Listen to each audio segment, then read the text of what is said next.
Hello, everyone. My name is Caroline Zuba, and I am proudly presenting from Potomac, Maryland.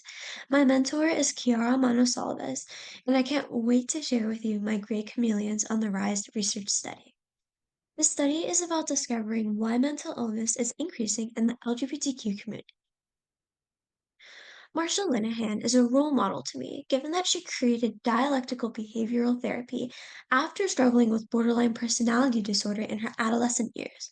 Like me, she struggled with mental illness and had a passion for psychology. I was inspired to begin this study shortly after entering recovery from major depressive disorder and psychosis. Upon being shipped to over 7 inpatient hospitals, I was troubled to notice a trend that the vast majority of teens I encountered were LGBTQ. How could this be? Well, let's find out. Some shocking statistics written on the screen start to make sense after noting America's devastating track record with LGBTQ communities.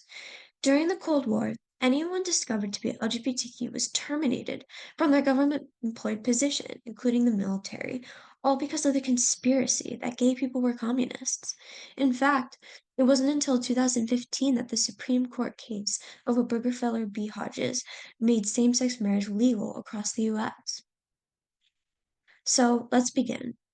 My study used a mixed methods approach, but in this presentation, for the sake of time, only quantitative data will be elaborated on. As for my research questions, my primary focus was that of determining where, during the time frame of young adult depressive episodes, does one's LGBTQ identity emerge.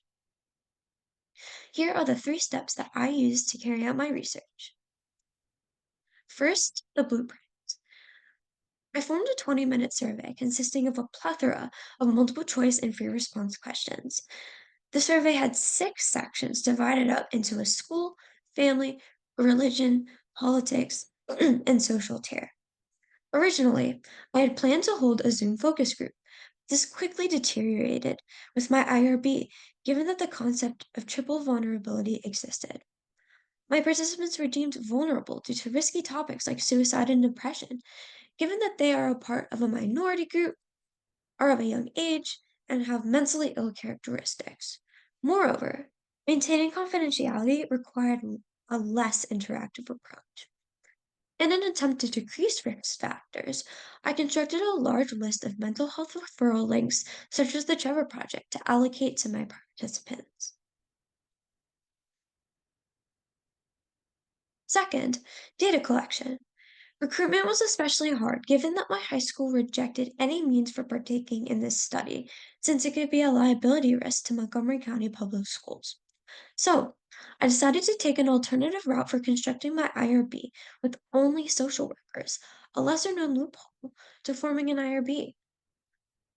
Doing the best I could without school flyers, mass email chains facilitated by the PTSA, or school administration, I reached out to local gender sexuality alliance clubs on Instagram, used Facebook posts, and tried snowball sampling to get a greater number of volunteers.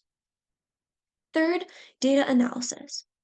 The dates collected from participants were helpful in determining year gaps and concepts like decision dates of when one decided to become LGBTQ and their come out date to a support system, the date when their presentation of depressive symptoms occurred, and date of decision to become LGBTQ were also cross matched.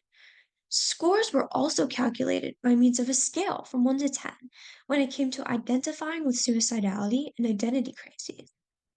The chronology of date were then matched with scales of intensity to create correlation graphs with R coefficients and means. For example, in column 2 and 3, basic subtraction yielded column 4, the number of years it took for a participant to come out after deciding they were LGBTQ. These years were converted into decimals for the sake of calculating a mean of 1.9 years. Column 6 and 7 are the suicidality and identity crisis scores that the participants identified with, also being calculated as a mean. Here, we see that the gap in presentation of symptoms and decision date of being LGBTQ on come out date is negative. What does this mean? On average, this sample's experience is that they had depressive symptoms 1.6 years before becoming LGBTQ.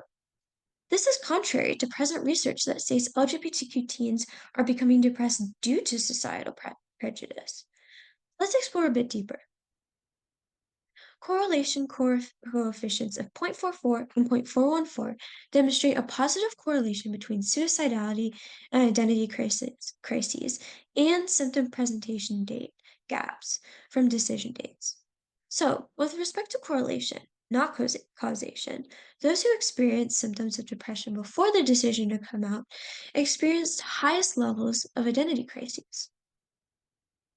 Correlation coefficients of 0.591 and 0.346 demonstrate a positive correlation between symptom presentation date and come out date gaps matched with identity crises as well.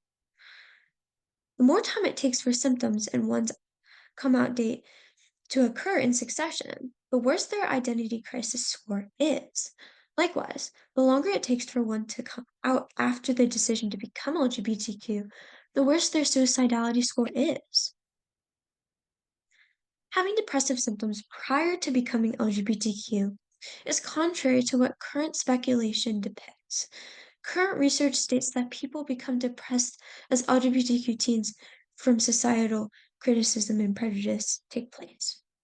As an inference, if people who have worse suicidality and identity crisis scores are having symptoms prior to societal judgment, perhaps experimentation with one's identity is the connection between depression and being LGBTQ.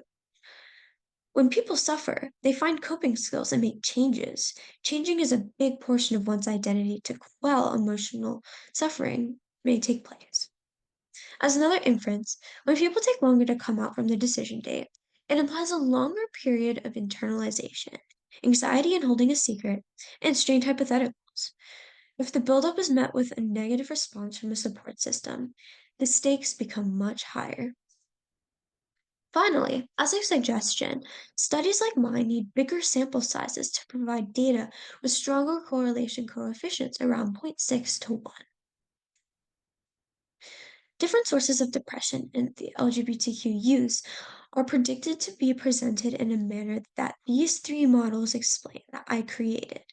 I wonder which pathway is more severe, how therapy treatments would change for each context, etc. So, what is next?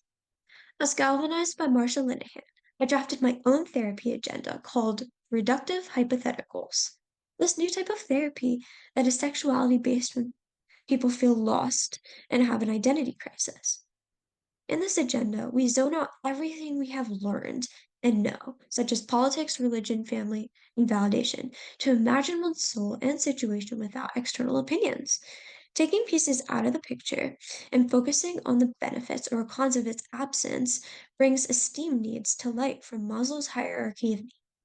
Hypotheticals to create one's best individual quality of life is contingent on discovering which elements of one one's life should be temporarily or permanently redacted for personal well-being. Thank you so much for listening. Let's begin the process of changing gray chameleons back into the rainbow.